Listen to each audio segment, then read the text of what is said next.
Kaum muslimin jamaah Jumat rahimakumullah.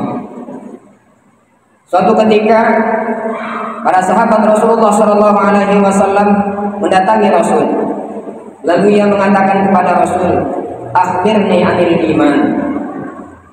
Wahai Rasul, coba jelaskan dan sampaikan kepada kami apa yang dimaksud dengan beriman itu.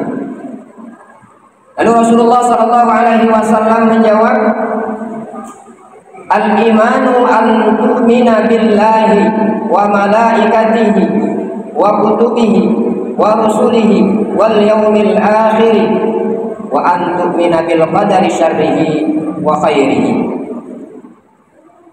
Kata Rasulullah Shallallahu Alaihi Wasallam, yang dimaksud dengan iman itu adalah yang pertama engkau percaya kepada Allah Subhanahu Wa Taala, an tu'mina billah, percaya kepada Allah, kemudian percaya kepada para malaikat-malaikatnya Allah, percaya kepada kitab-kitabnya Allah, percaya kepada utusan Allah, Nabi dan Rasul Allah, percaya kepada hari kiamat itu pasti terjadi, dan percaya dengan takdir baik dan buruk yang Allah akan berikan kepadamu. Dari hadis ini timbullah yang disebut dengan rukun iman. Ada 6 rukun iman, disebut seorang itu beriman jika ke-6 hal ini ada di dalam dirinya. Pertama, dia percaya bahwa Allah itu adalah Tuhan. Percaya dia bahwa Allah itu adalah Tuhan. Kemudian percaya bahwa malaikat-malaikat itu adalah memang benar-benar ada. Walaupun secara fisik kita tidak melihat adanya malaikat, tetapi kita yakin bahwa apa yang kita lakukan, ma yalfizu min qawlin illa ladayhi raqibun atid, apapun yang terucap dari lisanmu, apapun yang keluar dari mulutmu, illa ladayhi raqibun atid, tidak terlepas dari malaikat raqib dan atid. Kaum muslimin jamaah Jumat rahimakumullah. Sehingga ulama ahli sunnah wal jamaah, dia mengatakan apa syarat keimanan itu? Bukan hanya lisan kita mengakui bahwa Allah itu adalah Tuhan, bukan hanya sekedar lisan katanya, tetapi yang disebut dengan beriman itu yang pertama taqriru bil lisani.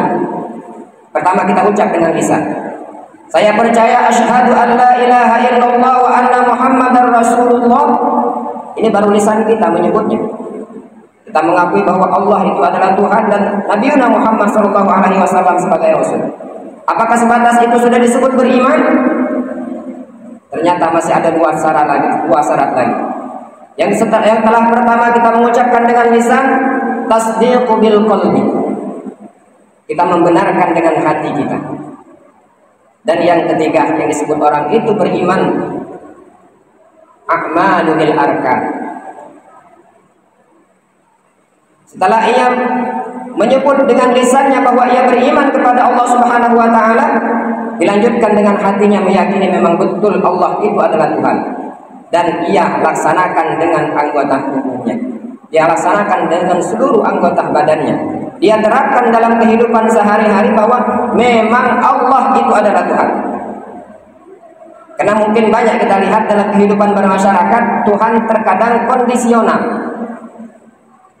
Di masjid percaya Tuhan ada, kita nyembahnya kepada Allah. Sujud, ruku, sholat kita menghadap ke kiblat dan kita mengakui bahwa Allah adalah Tuhan. Terkadang kita percaya kepada Allah, Tuhan dijadikan tempat sesembahan saja.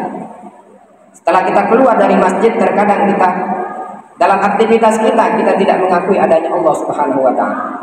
Apa buktinya? Mungkin banyak juga di antara kita yang melakukan praktek-praktek kezaliman, baik zalim terhadap diri sendiri maupun zalim terhadap orang lain.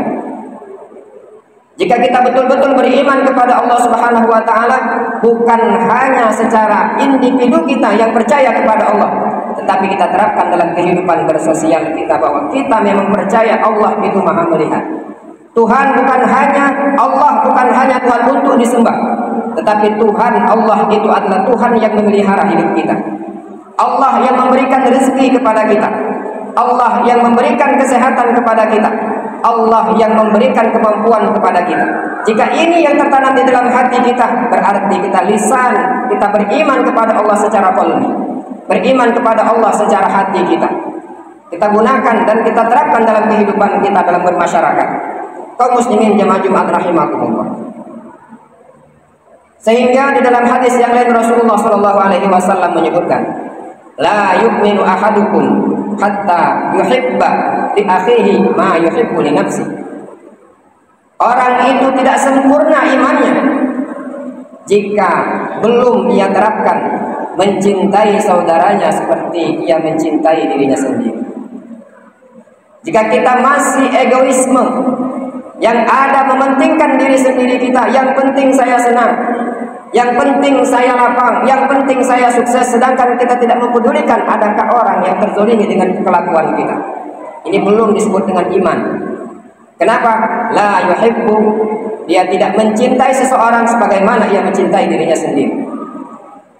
Kita mencintai seseorang, mencintai diri kita, bahwa diri kita tidak mau dianiaya. Tentu kalau kita tidak mau dianiaya, jangan sampai kita menganiaya orang lain.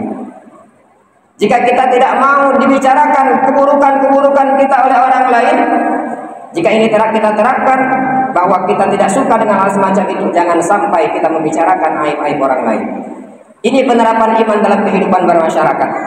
Jadi bukan hanya kita fokus ibadah kita kepada Allah Subhanahu wa taala secara vertikal, tetapi bagaimana kita terapkan dalam kehidupan sehari-hari. Bentuk dari keimanan kita kepada Allah Subhanahu wa taala. Kita yakin bahwa Allahu Sami'un Basir. Allah Maha melihat dan Maha mendengar. Jika kita betul-betul yakin bahwa Allah itu Maha melihat dan Maha mendengar, tentu kita akan berhati-hati dalam setiap langkah kita. Kita akan berhati-hati dalam perucapan kita, kita akan berhati-hati dalam tingkah laku kita akan berhati-hati dalam bergaul dalam kehidupan bermasyarakat.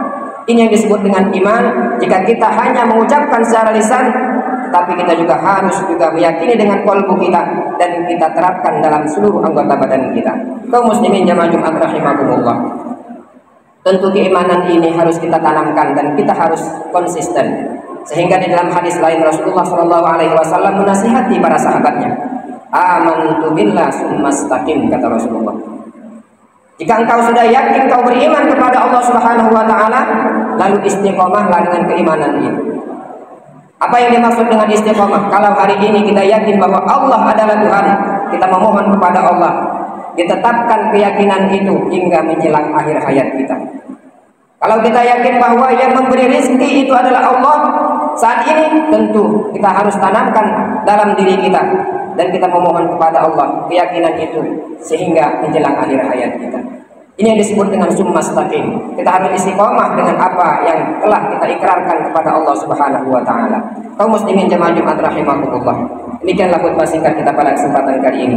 Semoga Allah selalu memberikan kita hidayah, taufik dan inayahnya, sehingga apa yang kita ucapkan, apa yang terbenak di dalam pemikiran kita, apa yang terbenak di dalam hati kita, apapun yang dilakukan oleh anggota tubuh kita, meyakini bahwa kita percaya kepada Allah Subhanahu wa taala dan kita ingin selalu mengikuti sunnah-sunnah Rasulullah sallallahu alaihi wasallam. Barakallahu li wa lakum fil Qur'anil azim.